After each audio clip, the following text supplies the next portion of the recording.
کہ اللہ کی خاطر محبت کیا ہے، کہ جب دو لوگ ملتے ہیں وہ اللہ کو یاد کرتے ہیں، اور جب وہ جدا ہوتے ہیں تو ان کے دل میں اللہ کی محبت بڑھ جائے، یعنی اچھے اور اسی لیے کہتے ہیں نا کہ نیک ساتھی بنائیں، صالح لوگوں کی صحبت اختیار کریں، تو کیا ہوگا کہ اگر ظاہر ہے ہم سب کمزور انسان ہیں، کبھی کوئی پریشانی آتی ہے، تھوڑا ڈاؤن ہوتے رہتے ہیں، تو کیا ہوتا ہے کہ جب اچھا ایک ساتھی ہوتا ہے جو نمازی ہے، اللہ کی یاد میں اس کا دل مطلب لگا ہوا ہے، تو اچھی بات کرے گا، اچھا مشورہ دے گا، اللہ تعالیٰ پہ توکل اور یقین کو بڑھائے گا اپنے دوست کے۔ تو یہی ہے کہ وہی اچھا دوست ہے اور وہی دیندار جو آپ کے دین میں اضافے کا سبب بنے، آپ کو اللہ کی یاد دلائے، اللہ تعالیٰ کے احکامات پر عمل کرنا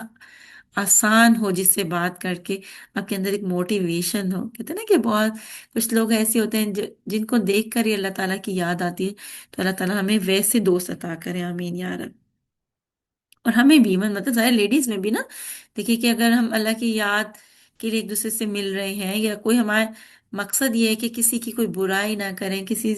کی کوئی ایسی غلط بات نہ منہ سے نکالیں، ہاں اپنی اگر کوئی بات بھی کریں اس میں بھی کوشش کریں کہ اللہ کی محبت کی باتیں کریں،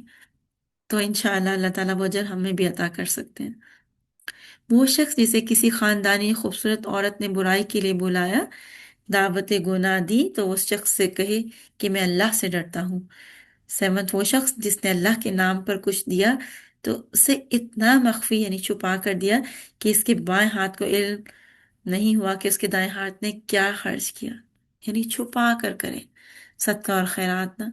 چھپا کر اپنے ہاتھوں کو مطلب کوشش کریں کہ ایون اگر کسی کو آپ دینا چاہتے ہیں نا، تو اس میں نا لپیٹ دیں، کسی پیپر میں لپیٹ دیں پیسوں کو، یا ٹیشو میں لپیٹ دیں، کہ جب دیتے وقت ایک تو یہ ہے کہ نگاہ نہیں ملائیں دوسرے سے نا، کہ اس کے اندر وہ شرمندگی کا احساس نہ ہو، دوسرا یہ کہ اس کو ریپ کر کے دیں تاکہ پتہ ہی نہ چلے، پھر ہم اس حدیث پہ عمل کر سکتے ہیں نا کہ کتنا دیا آپ نے، کہ ظاہر ہے دوسرے انسان کے اندر بھی ایک اس کا بھی ایک ہوگا نا، احساس ہوگا کہ میری عزت کا، میرے وقار کا احساس کیا، کیونکہ دیکھیے اللہ تعالیٰ نے ہم سب کو بنایا، اور یہ تقسیم بھی اللہ تعالیٰ کی ہے، کسی کو اللہ تعالیٰ نے زیادہ دے دیا، کسی کو کم دے دیا، جس کے پاس زیادہ ہے وہ اس کے لیے آزمائش ہے، کہ کیا وہ اپنے جو اللہ تعالیٰ نے اس کو وسعت دی ہے، کیا وہ اللہ تعالیٰ کے کاموں میں خرچ کرتا ہے، جو اپنے عزیز و اقارب ہیں، جو بیچارے محتاج ہیں، یا سفید پوش لوگ ہیں، کیا ان پہ خرچ کرتا ہے، اور جن کے پاس نہیں ہے نا، تو وہ بھی آزمائش ہے، کہ کیا وہ صبر اور شکر کرتے ہیں، اللہ کی رضا پہ راضی رہتے ہیں، کیونکہ اللہ تعالیٰ نے وعدہ کیا ہے انسان کی ضروریات کو پورا کرنے کا، جو بیسک وہ ضرور کہیں نہ کہیں سے انتظام کر دیتا ہے۔ ہمارا کام کیا ہے کہ ہم جس بھی کیٹیگری میں شکر ادا کریں اور صبر کریں، اور اور اللہ نے زیادہ دے دیا تو اس پہ بھی اللہ تعالیٰ کا شکر کرنے کے ساتھ ساتھ اس نعمت کو آزمائش سمجھیں، کیونکہ ہر نعمت آزمائش ہے، اگر نعمت ہدایت نہیں ہے، نعمت ہدایت ہوگی تو مال بھی صدقہ جاریہ بن سکتا ہے، کیونکہ اللہ کی محبت ہوگی نا تو ہمارے دلوں میں، تو پھر ہمیں اس چیز کا ایک شوق ہوگا کہ ہم اس کام میں لگائیں جس سے اللہ تعالیٰ راضی ہو جائے، صدقہ جاریہ کے پروجیکٹس میں لگائیں کہ جب اس دنیا سے جائیں تو وہ ہمارے لیے صدقہ جاریہ ہو، اور نیک اولاد بھی صدقہ جاریہ تبھی ہوگی، اور نیک اولاد ہوگی تو صدقہ جاریہ ہوگی، دوسری صورت میں اگر ہم نے اس کی دین کے مطابق تربیت کی ہوگی، ادروائز استغفر اللہ استغفر اللہ، جو کچھ ہم نے کمایا، جو کچھ ہم نے اپنے اس میں سیو کر کے چلے گئے، اور ہمارے بچوں کی ہم نے تربیت صحیح نہیں کی نا، تو ان سے وہ غلط کام کریں گے نا، تو وہ وہاں پہ ہمیں قبر میں بھی اس کا حساب دینا پڑ رہا ہو۔ اس لیے اللہ تعالیٰ ہمیں محفوظ رکھیں ایسی آزمائشوں سے، ایسی پریشانیوں سے، کیونکہ ہم بہت کمزور ہیں، اللہ تعالیٰ ہمارے حال پہ رحم فرمائے، اور ہمیں اور ہماری اولادوں کو اہدنا الصراط المستقیم، سیدھے راستے پر چلا دیں، بس اس لیے بہت کثرت سے دعا مانگیں، اہدنا الصراط المستقیم، کہ سیدھا راستہ اللہ تعالیٰ ہمیں دکھائیں اور ہماری اولادوں کو۔ پھر یہ کہ مساجد میں خوشبو کا اہتمام کرنا، مساجد اللہ کا گھر ہے نا، تو یہ کہ اللہ کے تعالیٰ کے گھروں کو صاف ستھرا رکھیں، سب سے پہلے تو یہ کہ ان کی صفائی ستھرائی کا انتظام کریں، جہاں پہ زیادہ مطلب امیر کنٹریز، ہم جیسے یہاں عرب کنٹریز میں، یہاں تو انہوں نے ہر مسجد میں لیڈیز ماسک بنائی ہوتی ہیں ایون، تو ہم سب کی جگہ سرونٹ رکھے ہوتے ہیں کہ ان کی کلیننگ کر رہے ہوتے ہیں. لیکن جیسے ہمارے ملک میں تو اتنے ریسورسز نہیں ہے نا، تو وہ بھی مطلب وہاں پہ ہم موٹیویٹ کر سکتے ہیں اپنے بچوں کو کہ ہم وہ مسجد کو صاف کریں، کیونکہ بہت بڑا اجر ہے. ایک حدیث کا مفہوم ہے کہ ایک تھی سیاہ فام مطلب عورت تھی، وہ مسجد کو صاف کیا کرتی تھی. تو فوت ہو گئی، آپ صلی اللہ علیہ وسلم نے اس کو دیکھا نہیں. تو آپ صلی اللہ علیہ وسلم نے دریافت کیا صحابہ کرام سے، تو انہوں نے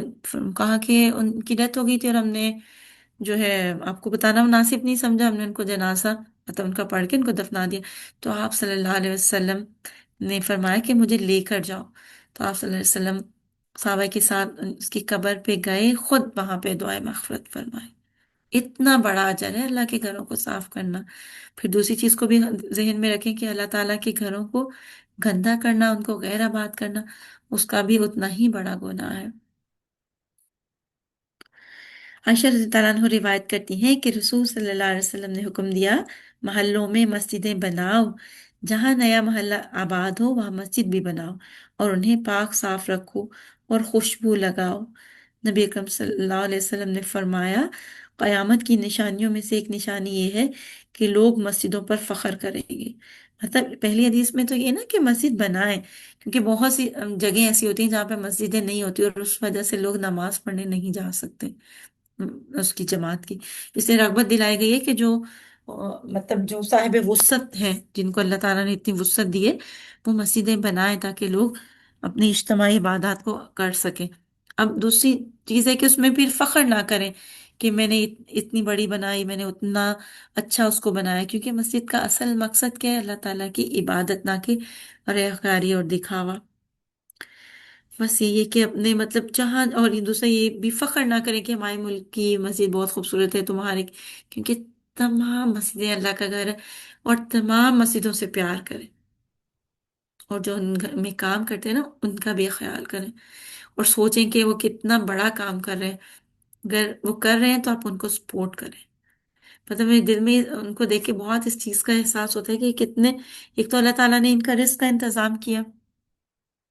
دوسرا یہ کہ احادیث کے مطابق ان کے لیے کتنا اجر ہے نا، کہ مستقل وہ مسجدوں کو صاف کرتے ہیں. پھر یہ کہ ان میں خوشبو کا اہتمام کر دیں کہ جو نماز کے لیے آئے ان کے دل خوش ہو جائیں. تو کتنا ان کے، جب ان کو اچھا ایک احساس ہوگا نماز کے دوران، نماز میں دل لگے گا، تو ان کی کیا ہوگا، زبان سے خود بخود، دل سے زبان سے دعائیں نکلیں گی کہ کتنا اچھا لگ رہا ہے. اور پھر دوبارہ آنے کو دل چاہے گا نا. اگر مسجدیں گندی ہیں، ان کے کارپیٹ گندے، ان میں اسمیل آ رہی ہے، تو بہت سے لوگ اس وجہ سے بھی نماز کے لیے نہیں آتے. تو ہمیں کوشش کرنی ہے کہ ہم ان لوگوں میں شامل نہ ہوں کہ جو اللہ کے گھروں میں آنے سے لوگوں کو روکتے ہیں. کیونکہ اللہ کے گھروں میں خرابی کرنا، اور جس سے نماز ہی رک جائے نہ آئے، تو وہ اللہ کے گھروں میں خرابی کرنے کے مترادف ہے. پھر یہ کہ مسجد میں آ کر ایون حرم میں بھی اللہ تعالیٰ لے کر جائیں ہم سب کو، تو کیا ہے، بخور مطلب وہ جلا رہے ہوتے ہیں ایون صحن میں بھی، اور کہ اچھا خوشبو، اتنی اچھی اچھی خوشبو آ رہی ہوتی ہیں کہ نماز میں مطلب ایک مزہ آتا ہے کہ الحمدللہ اللہ تعالیٰ کی عبادت کرنے کا دل خوش ہو جاتا ہے الحمدللہ. پھر یہ کہ مسجد میں آ کر نماز ادا کرنے والوں کے لیے خوشخبری. رسول صلی اللہ علیہ وسلم نے فرمایا، اندھیروں میں نماز کے لیے مسجد کی طرف چل کر آنے والوں کو قیامت کے دن پورے نور کی خوشخبری سنا دو. اللہ اکبر. فجر اور عشاء نا، دیکھیے وہی ہوتی ہے نا دو نمازیں اندھیروں کے وقت میں، اور اس دن قیامت کے دن وہ سب کہہ رہے ہوں گے نا دعا، جو مومن ہوں گے اور اللہ تعالیٰ ان کو ہدایت دی ہوگی، ربنا اتمم لنا نورنا واغفر لنا انک علی کل شیء قدیر. اور جو جس کے جتنے نیک اعمال ہوں گے نا، اتنا ہی وہ اس کے اللہ تعالیٰ اس کو نور عطا کریں گے، اور وہ اپنے نور میں چل رہا ہوگا. جتنا نور ہوگا نا، اس نور کی روشنی میں جو ہے وہ چل رہا ہوگا. تو ہمیں کوشش کرنی ہے کہ اپنے نور کو بڑھائیں، اور اپنے جو ہے کثرت سے اپنے گھر والوں کو نماز کی رغبت دلائیں. مسجد میں مشرک داخل ہو سکتا ہے، کیونکہ ایک مرتبہ رسول صلی اللہ علیہ وسلم نے بنی حنیفہ کے ایک شخص سیدنا سمامہ بن اسال، جب وہ مسلمان نہیں ہوئے تھے، کو مسجد کے ستون سے باندھ دیا تھا. پھر بعد میں وہ مسلمان ہو گئے، مسلمانوں کا اچھا سلوک دیکھ کے. یہ کہ اگر کوئی آنا چاہے تو منع نہیں کرنا چاہیے، کہ اگر مطلب وہ کوئی خطبہ سننا چاہ رہا ہے یا کوئی اسلام کے اس میں اس کو دلچسپی ہے تو اچھے طریقے سے جو ہے تبلیغ کریں، تاکہ اللہ تعالیٰ اس کے دل کو ہدایت کی طرف پھیر دیں، اور وہ اس دنیا میں ہی مسلمان ہو کے آخرت کے عذاب سے بچے۔ مسجد کی خبر گیری کرنے والا مومن ہے، یعنی جو بھی کوئی ہے مطلب بغیر اجرت کے اللہ کو گھر کو صاف کرے نا، اس کے لیے تو بہت ہی عظیم اجر ہے۔ مسجدوں کی خبر گیری کیا کرو، انہیں صاف ستھرا رکھا کرو، روشنی اور پانی کا انتظام کرو، مرمت کا خیال رکھو، اور سب سے بڑی اور اصل خبر گیری کیا ہے؟ مسجد کی آبادی، یعنی مسجد کو آباد کرنا، یہ کہ وہاں جا کر 5 وقت بعد جماعت نماز پڑھنا، مساجد میں قرآن و حدیث کے درس کا اہتمام کرنا، مسنون نماز پڑھانے والے ائمہ کا تقرر، اور 5 وقت اذان دینے کے لیے تنخواہ نہ لینے والے مؤذن کا انتظام کرو۔ اللہ تعالیٰ ہمیں توفیق دیں کہ ہم ان کی اس طرح سے اتنی خدمت کر دیں کہ وہ فی سبیل اللہ ان کاموں کو کریں، اور ان کو تو اجر ملے گا ہی ملے گا، جو ان کو سپورٹ کر رہے ہیں، جن کی وجہ سے وہ ان نیکی کے کاموں پر دوام اختیار کر رہے ہیں، وہ بھی اسی طرح اس اجر میں شامل ہوں گے۔ کیونکہ ہم نے تھوڑی دیر پہلے حدیث پڑھی نا کہ جو نیکی کی رغبت دلانے والا ہے نا، اس کو بھی اتنا ہی اجر ملتا ہے جتنا نیکی کرنے والا۔ ہم کوئی بھی ایک اچھا ٹرینڈ سیٹ کر دیتے ہیں۔ ہمارے گاؤں میں ایک چھوٹی سی مسجد تھی، تو پتہ ہے وہاں پہ جو لیڈیز تھی نا، انہوں نے اپنی ایک ٹرن لگائی ہوئی تھی کہ جب ظاہر رات میں جب نماز ہی نہیں ہوتے تھے تو جا کے مسجد کی صفائی کیا کرتی تھی، دھویا کرتی تھی، اسے کلین کیا کرتی تھی۔ مطلب اتنا زیادہ اجر کا باعث ہے کہ راتوں کے وقت مطلب وہ جایا کرتی تھی کہ ظاہر مرد بھی ان کو نہ دیکھے نا۔ تو وہی بات ہے کہ جب ہم اللہ تعالیٰ کے احکامات کو ہمیں ہمیں پتہ ہوگا، اللہ تعالیٰ کی جو بھی گھر ہیں، اللہ کے گھر، اللہ کی مسجدیں، ان کی عظمت کا احساس ہوگا، تبھی تو ہم یہ تمام چیزیں کر پائیں گے نا، اور ان کے بغیر تو ممکن نہیں ہے نا۔ قبرستان اور حمام میں نماز پڑھنے کی ممانت۔ سیدنا ابو سعید رضی اللہ عنہ روایت کرتے ہیں کہ رسول صلی اللہ علیہ وآلہ وسلم نے فرمایا، تمام روئے زمین مسجد ہے، سب جگہ نماز جائز ہے سوائے قبرستان اور حمام کے۔ مطلب اللہ تعالیٰ نے تمام جو پوری زمین ہے اس کو نماز کے لیے وہ کر دیا ہے نا مختص، کہ ہم جہاں چاہے نماز پڑھ سکتے ہیں، بشرطیکہ کہ وہ صاف ستھری ہو، سوائے واش رومس کے اور قبرستان کے۔ تو پھر یہ اسی سے علماء یہ کہتے ہیں نا کہ اسی لیے پھر جب ہم قبرستان جائیں تو ایک غلط ٹرینڈ سیٹ ہوا ہے نا کہ سورۃ فاتحہ پڑھیں، کہ قرآن تو قبروں پہ نہیں پڑھنا نا، ان کی مغفرت کے لیے دعائیں کریں تاکہ ان کو اجر، اس کو مطلب ان کو ثواب ملے، ان کے لیے دعائیں مغفرت کریں، نہ کہ سورۃ فاتحہ پڑھیں۔ جب نبی اکرم صلی اللہ علیہ وسلم قبرستان میں نماز پڑھنا جائز نہیں فرماتے تو قبرستان میں مسجدیں بنانا بھی جائز نہیں۔ مسجد کے معنی ہے سجدے کی جگہ، نماز کی جگہ۔ جب قبرستان میں سجدہ اور نماز منع ہے تو نماز اور سجدے کے لیے وہاں یعنی کوئی بھی ایسی مسجد نہ ہو جو کہ قبرستان کی بالکل مطلب بالکل نزدیک ہو یا قبرستان کے اندر ہی ہو۔ پھر یہ کہ مسجد میں بلند آواز سے باتیں کرنا منع ہے۔ سیدنا عمر رضی اللہ عنہ سے روایت ہے کہ طائف کے رہنے والے 2 آدمی مطلب وہ آپس میں اونچی آواز میں باتیں کر رہے تھے، تو حضرت عمر رضی اللہ عنہ سے فرمایا کہ اگر تم مدینے کے رہنے والے ہوتے تو میں تمہیں سزا دیتا، تم رسول صلی اللہ علیہ وسلم کی مسجد میں اپنی آوازیں بلند کرتے ہو۔ تو یہ ہے نا کہ اگر اللہ تعالیٰ ہمیں توفیق دے دیں اور مسجد چلے جائیں تو اونچی آواز میں باتیں نہیں کریں، کیونکہ مسجدیں کیا ہے؟ اللہ کا گھر ہے۔ دوسرا ہے کہ وہاں پہ لوگ اگر عبادت کریں، قرآن پڑھیں، نماز پڑھیں، تو ان کی عبادت میں خلل آئے گا، تو کیا وہ بھی ہم گناہ گار ہوں گے کہ ہم ان کو بھی صحیح سے عبادت نہیں کرنے دے رہے نا۔ اپنے بچوں کو بھی یہ چیز سمجھائیں کہ شور نہیں کریں، مسجد کا اتنا تقدس ان کو بتائیں کہ ان کو لگے کہ بہت خوبصورت احساس ہے، بہت خوبصورت جگہ ہے جہاں پہ اللہ تعالیٰ کی نافرمانی نہیں کرنی، بلکہ یہ ہے کہ اللہ تعالیٰ کے احکامات کو مطلب پورا کرنا ہے نا۔ اس چیز کا میں اپنے بچوں کے اندر بہت زیادہ جو ہے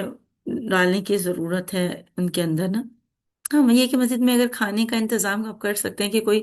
جیسے غریب لوگ اکثر نماز کے لیے آتے ہیں اور بیچارے نیڈی بھی ہوتے ہیں، تو آپ باکسز بنا کے کھانا رکھ سکتے ہیں کہ وہ جاتے ہوئے اپنا باکس اٹھا کر لے جائیں۔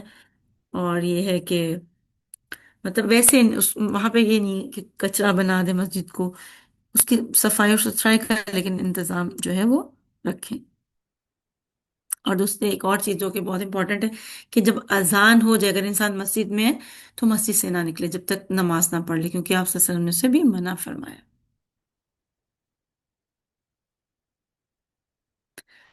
پھر یہ کہ دعا ہے، اس کو دعا کو خود بھی اللہ تعالیٰ توفیق دیں تو خود بھی پڑھیں اور بچوں کو بھی سکھائیں۔ جب انٹر ہو مسجد، اللہم افتح لی ابواب رحمتک، اے اللہ میرے لیے رحمت کے دروازے کھول دے۔ تو کتنی خوبصورت جگہ ہے نا، رحمت کی جگہ ہے، برکت کی جگہ ہے مسجد۔ اور پھر جب باہر آئے تو اللہم انی اسألک من فضلک، کہ اللہ میں تجھ سے تیرے فضل کا سوال کرتا ہوں۔ اللہ تعالیٰ ہمیں تمام رحمتیں، تمام برکتیں سمیٹنے کی توفیق عطا کرے، ہمیں اس قابل بنا دے۔ آج کا ہم اپنا ٹاپک یہیں تک رکھتے ہیں، انشاءاللہ نیکسٹ ویک جو ہے وہ ہم اپنا اوقات نماز کے بارے میں پڑھیں گے۔ اس میں ایک چیز جو ہے نا، جو کہ بہت کامن ہے، جو ہم جاتے ہیں خاص طور پہ مسجد نبوی میں، تو وہاں پہ میں نے دیکھا ہے، آپ سب نے بھی دیکھا ہوگا کہ اونچی اونچی آواز میں عورتیں جو ہے خاص طور پہ جب ریاض الجنہ جانا ہوتا ہے، اتنا تیز بھاگ بھاگ کر اتنی اونچی اونچی آوازوں میں، مطلب بالکل نہیں کریں، بالکل نہیں کریں۔ کوئی جائے تو اس کو، مطلب کوئی جا رہے نا اللہ کے گھر میں تو اس کی تربیت کر کے بھیجیں۔ ہمارا یہ فرض ہے، کیونکہ ہمیں پتہ چل گیا تو ہمارا فرض کہ دوسروں کو بتائیں کہ آپ صلی اللہ علیہ وسلم کی مسجد میں آوازوں کو بلند نہ کریں، اور نہ وہاں دو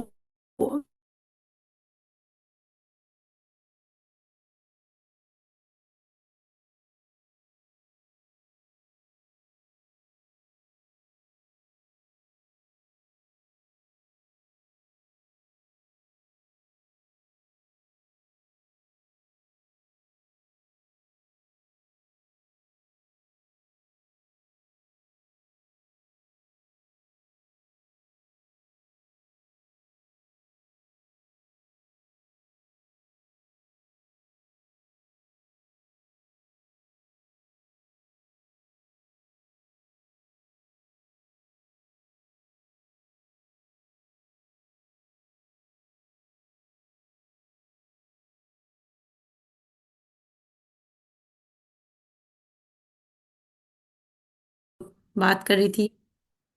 کہ آپ مطلب اپنے بچوں کو بھی ٹرین کر کے لے کر جائیں، کیونکہ بچے وہاں پہ اللہ کے گھر میں ایسے بھاگ رہے ہوتے ہیں، شور مچا رہے ہوتے ہیں، جو لوگ نماز کے لیے آتے ہیں ان کو بھی ڈسٹرب کر رہے ہوتے ہیں۔ تو ہمیں کیا کرنا ہے، خود بھی اپنے آپ کو بھی ہمیں ٹھیک کرنا ہے اور بچوں کو بھی ٹھیک کرنا ہے۔ اور پھر یہ کہ جو بھی کوئی جائے نا مسجد نبوی کے آداب، اس کو مطلب ہمیں خود بھی پڑھ کے جانے اور دوسروں کو اللہ تعالیٰ توفیق دے رہے ہیں تو ان کو بھی، کہ بیت اللہ شریف میں اور مسجد نبوی میں کیا ہمارا بیہیویئر ہونا چاہیے۔ کیونکہ دیکھیں ابھی ہم نے پڑھا نا 1,00,000 نماز کا اجر ہے، لیکن کیا وہ 1,00,000 کا نماز کا اجر ہے کہ وہاں شور کر رہے ہیں، اونچی اونچی باتیں کر رہے ہیں ساتھ والے لوگوں کے ساتھ، اپنے بچوں کو وہ اتنا ادھم مچا رکھا ہے؟ نہیں کریں، بالکل ایسا نہیں کریں، کیونکہ آبزرویشن میں ہے کہ ہم جا کے وہاں یہی کچھ کر رہے ہوتے ہیں۔ اتنی بڑا اس مسجد میں جانے کا، عبادت کرنے کا اجر ہے، تو گناہ نہیں ہوگا کہ ہم اتنے لاکھوں کروڑوں لوگوں کی عبادت میں خلل کا باعث بن رہے ہیں؟ تو اس چیز کا جو ہے نا ہمیں، اور آوازیں بلند نہیں کرے مسجد میں بالکل بھی، اپنا جو ہے عزت کے ساتھ، سکون کے ساتھ، ادب کے ساتھ اللہ تعالیٰ کی عبادت کریں، کیونکہ اللہ تعالیٰ نے ہمیں موقع دیا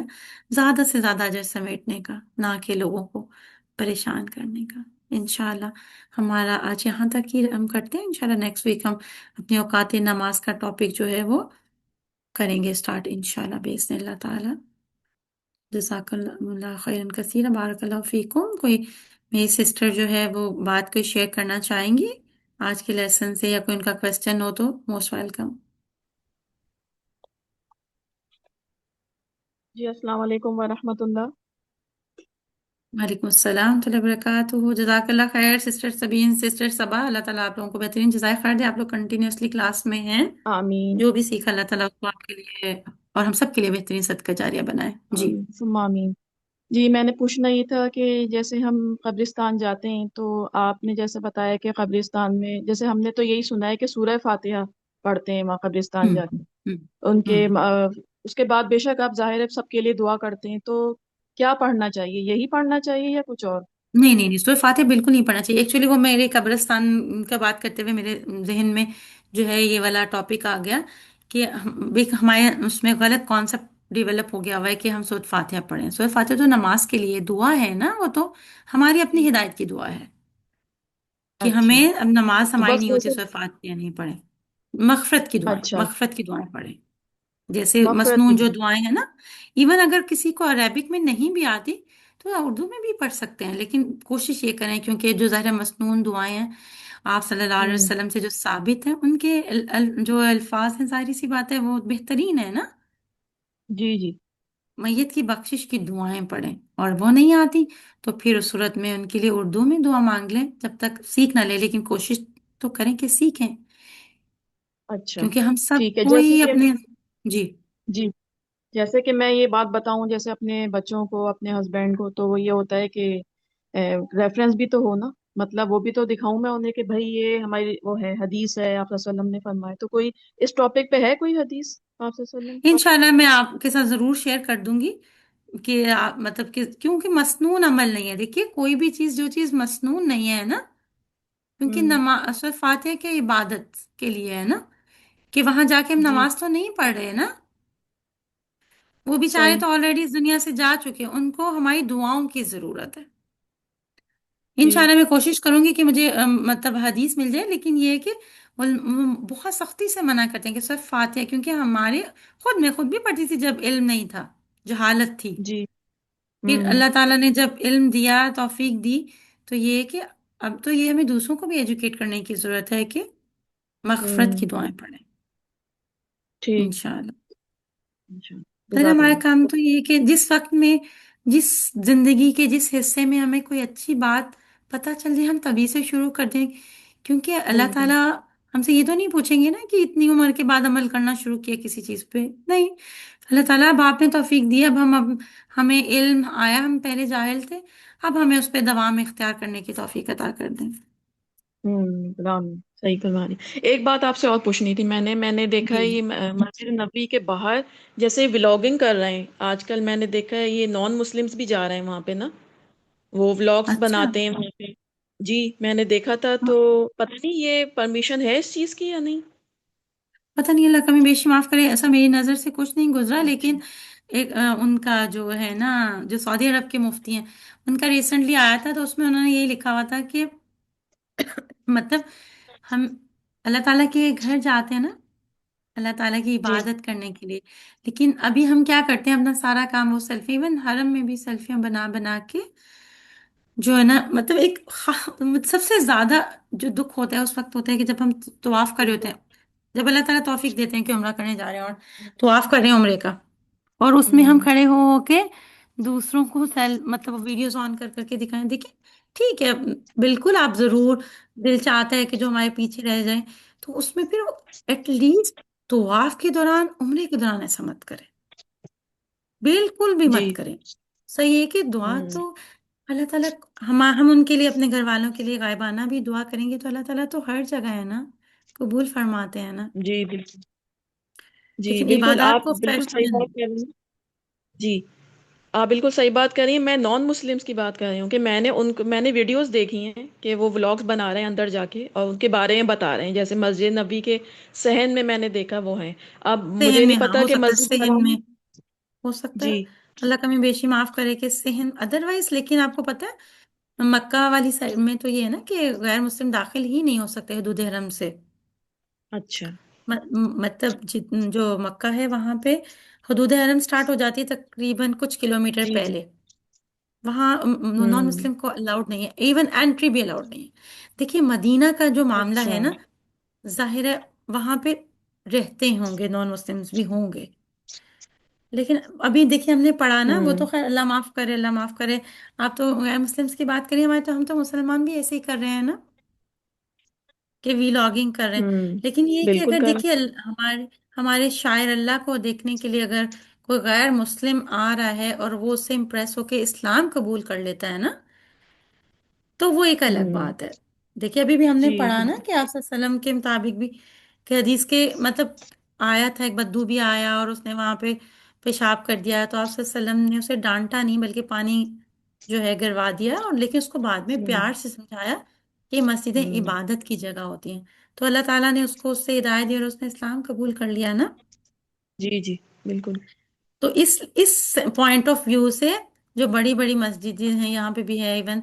تو وہ الاؤ تو کرتے ہیں وزٹ کرنا، لیکن ظاہر ہوں ہے اور ان کے دل میں اللہ کی محبت آ جائے اور اللہ تعالیٰ ہدایت کا ذریعہ بنا دیں،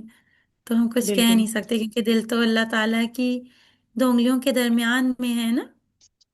بالکل۔ یہ ریسنٹلی ایسا ہوا تھا کہ ایک پادری تھا، کرسچن تھا، لیکن وہی بات ہے جس کو اللہ تعالیٰ ہدایت دینا چاہتے ہیں، تو اس کو خواب میں، ابھی وہ ریسنٹلی حج کرنے آیا تھا، یہ جو حج گزرا ہے، اس کو خواب میں مستقل ایسے تھا کہ وہ وائٹ کپڑوں میں اور وہ مطلب ایسی جگہ پہ درس دے رہا ہے، تو اس کو ہوں مستقل وہ خواب آتا رہا، اتنا آیا کہ اس نے پھر مطلب لوگوں سے اس کی تعبیر پوچھی، پھر اللہ تعالیٰ نے اس کے دل کو کھول دیا، اور وہ مسلمان، نہ صرف مسلمان ہو گیا، حج کرنے بھی آ گیا اسی سال میں۔ جی ماشاء اللہ، آئی تھنک میں نے دیکھا ہے، وہ شاید بلیک فارم تھے نا؟ آئی ڈونٹ نو، ہاں ہاں بالکل، بلیک مطلب فارم تھے۔ بس اللہ تعالیٰ وہی بات ہے کہ اللہ تعالیٰ کے شاعر، اللہ سے بھی اللہ کی محبت، تو اسی لیے تو کہا گیا نا کہ وہاں پہ اللہ اللہ کے گھروں کو آباد کرو، ان کی صفائی کا، ستھرائی کا ہوں، انتظام کرو، کہ مسلمان کیا ہوتے ہیں، خاموش عمل سے بھی تبلیغ کر رہے ہوتے ہیں نا۔ جی بالکل صحیح، تو بس اللہ جزاک تعالیٰ اللہ۔ ہمیں ان کا احترام کرنے کی توفیق دے۔ آپ کچھ کہنا چاہیں گی سسٹر صبا؟ پھر نہیں تو ہم کنکلوڈ کرتے ہیں۔